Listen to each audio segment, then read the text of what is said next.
40টা না, একটা ওয়াজ মাহফিলে যায় যদি আপনার জীবনকে পরিবর্তন করে আল্লাহর অবাধ্যতা থেকে আল্লাহর বাধ্যতার পথে চলে আসতে পারেন, তো ওই এক ওয়াজ মাহফিলই আপনার জান্নাতে যাওয়ার জন্য যথেষ্ট ইনশাআল্লাহ। আর 40 কেন, 400 ওয়াজ মাহফিলে গেছেন কিন্তু নিজের জীবনকে পরিবর্তন করেন নাই, ওই রকম 400 ওয়াজ মাহফিলে গেলেও জান্নাত তো দূরের কথা, জান্নাতের বারান্দায়ও যেতে পারবেন না। জান্নাত এত সস্তা জিনিস না। ইমানদারকে এই সমস্ত অলিক স্বপ্ন দেখাবেন না।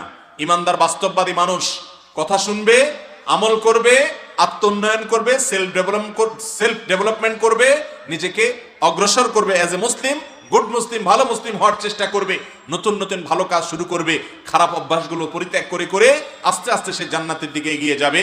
এটাই হলো ইমানদারের কাজ। অতএব ওয়াজ মাহফিলে সংখ্যা গনে গনে 40টা গেলে জান্নাতে যাবেন বাবারে, ভাইরে, এই সস্তা চিন্তা না করে ওয়াজ মাহফিলে এসে কথাগুলো শুনে আমল করার চেষ্টা করেন, জান্নাতে যাওয়ার পথ এমনি সহজ হবে ইনশাআল্লাহ।